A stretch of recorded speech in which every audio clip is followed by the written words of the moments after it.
Picture this: your deployment script hits an error on line 5 but just keeps running, silently corrupting your system. That's the problem set-e solves. Set-e is a bash option that enables strict error handling. When active, bash exits immediately if any command returns a non-zero exit status, meaning it failed. Without it, bash ignores errors and continues to the next line. With it, the first failure stops your script right there, preventing damage from cascading. You can enable it in the shebang line. #bang/bin/bash -e, so it applies from the very start.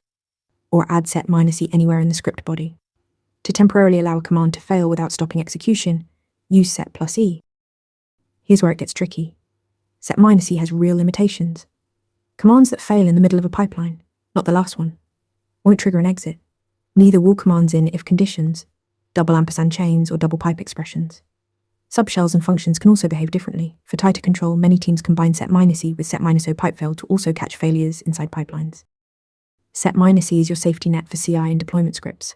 It stops execution on the first failure, not the fifth. Follow for more Linux interview prep. Want to nail questions like this in your next interview?